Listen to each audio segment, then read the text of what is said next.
Hi y'all, today I'm showing you how to make my grandma's traditional southern fried cabbage. My mama was telling me this was a staple in her house growing up. Most weeknights they had it at least 3 or 4 times a week. And so it's something that I really like. She doesn't make it anymore, but I still love it. Equipment and ingredients you'll need: a cutting board, knife, and spatula, a 6-quart Dutch oven, a mixing bowl, head of cabbage, a Vidalia onion, 2 tablespoons of bacon fat, 1 teaspoon of kosher salt, 1 teaspoon of vegetable oil, and pepper to taste. First off, you need to chop your vegetables. And this is pretty simple. I use 1 Vidalia onion. I'm not the best chopper, as we all know. I've already talked about this multiple times. I go slow. I haven't lost a finger yet. But the Vidalia onion is the best onion, or a Texas sweet onion, or even a Maui onion is good.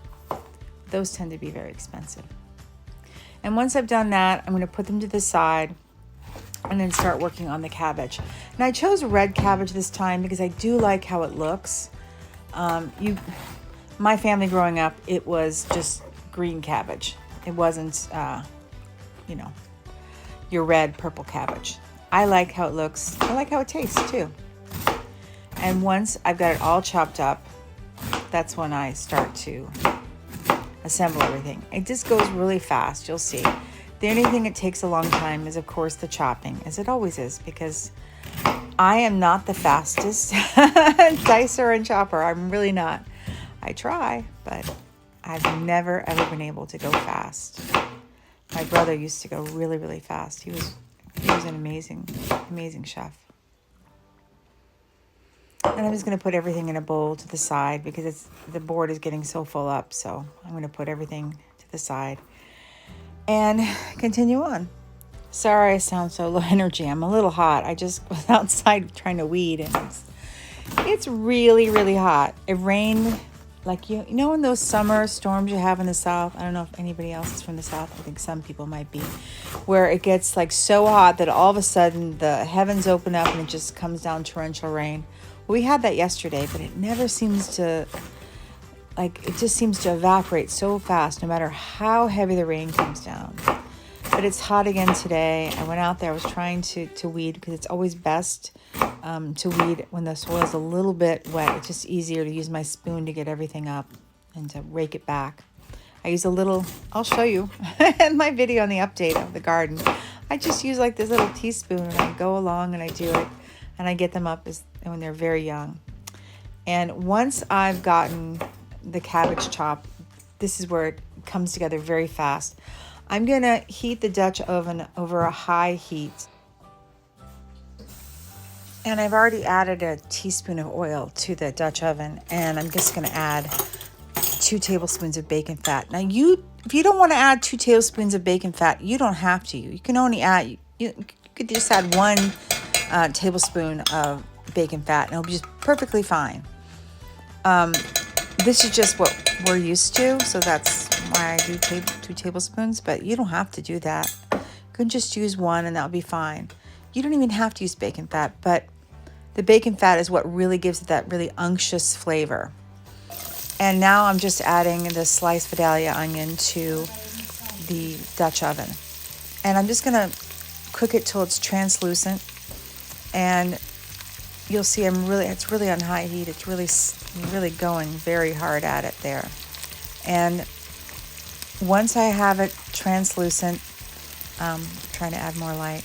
I don't have a light yet. I need to get a light. So I had to turn on the overhead light. And because it's summertime now, there's a tree in front of my mom's kitchen window. So the light is very diffused now. And I'm just going to saute the onion till it's translucent. And again, it comes together super, super fast. And once that's done, I'll start adding the cabbage.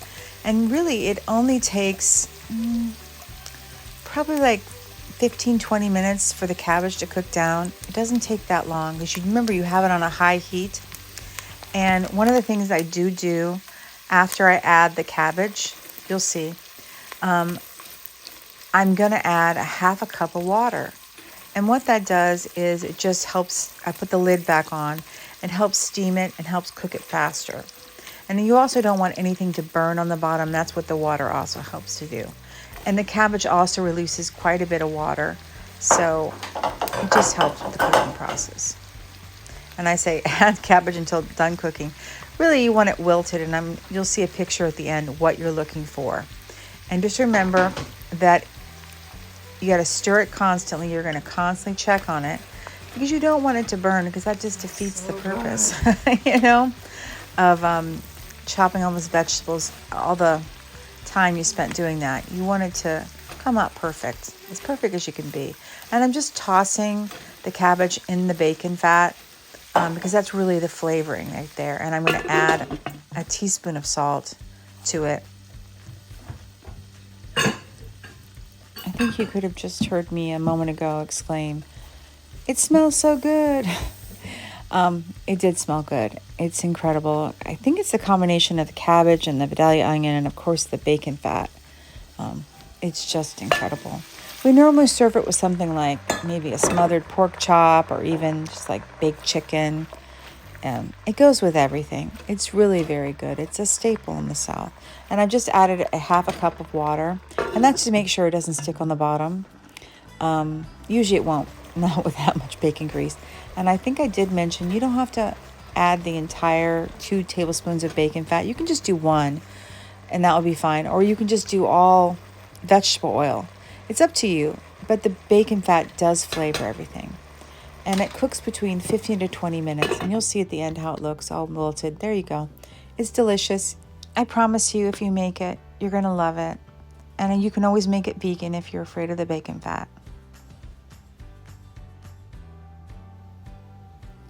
To help our channel grow, we're asking everybody to please like, subscribe, and comment. Because of how the YouTube algorithm works, these things are needed for us to get referred to other people, and we want to grow. Our goal is to get to 10,000 subscribers by the end of the year. Woo! Help us get there, please. Thank you so much for watching. I post videos every Tuesdays, Thursdays, and Sundays on a variety of topics. Skincare, fashion, interior design, cooking, baking, and gardening, and sometimes lifestyle. Thank you all for watching. We're very grateful for your time and your efforts to come on by and watch one of our little videos, especially this week, everything going on with my mama, and for helping us get to 180 subscribers. Oh my goodness, we're so grateful. Thank you. We hope you have a very blessed day. Again, thank you.